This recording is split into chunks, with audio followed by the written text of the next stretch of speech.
हूँ क्योंकि आज ये प्रोग्राम था हमारे रिटायर्ड एसएसपी मोहनलाल कैद साहब ने आज यहाँ पे मड कॉन्स्टिट्यूंसी के अंदर नेशनल कॉन्फ्रेंस को ज्वाइन किया है।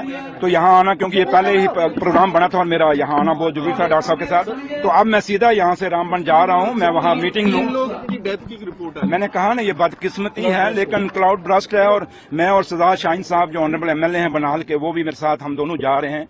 और एक टीम कश्मीर से, क्योंकि चॉपर उड़ नहीं सकता, यहाँ मौसम खराब है अभी भी, हम बाई रोड ही नहीं कर रहे हैं। लेकिन जो भी वहाँ हुआ है, अब वहाँ जाके असेस करके मैं आपको कुछ बता सकूंगा।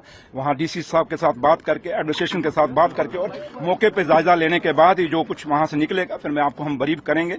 लेकिन इतना है कि लोगों की इस दुख की घड़ी में हम लोगों के साथ हैं, रामबन बनाल खिता चिनाब वैली के अंदर, और जहाँ जहाँ भी हुआ, जब बाकी जम्मू कश्मीर में जहाँ जहाँ भी नुकसान हुआ है, सरकार उनके साथ है।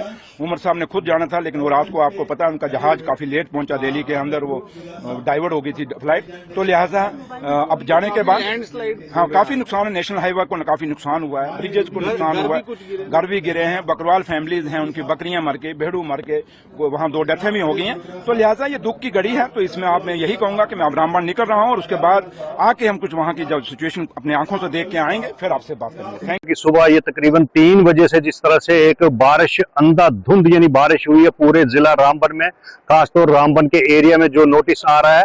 और एडमिनिस्ट्रेशन हमारी एलजी साहब से, माननीय चीफ मिनिस्टर साहब से भी गुजारिश है कि लोगों को इस त्रसदी के दिन उनके साथ शाना बशाना एडमिनिस्ट्रेशन भी दिखनी चाहिए, गवर्नमेंट भी दिखनी चाहिए, लोकल जो बॉडीज है वो भी दिखनी चाहिए, और साथ ही साथ उनको जितनी भी मदद हो सके इस मौके पे करवानी चाहिए। विजिट करके असेसमेंट किया जाए कितनी प्रॉपर्टी का लॉस हुआ है, और प्रॉपर्टी के हिसाब से लोगों को उनका माकूल मुआवजा भी दिया जाना चाहिए, और रेस्क्यू ऑपरेशन खासतौर जल्दी शुरू किया जाए और राहत कैंप शुरू किए जाए।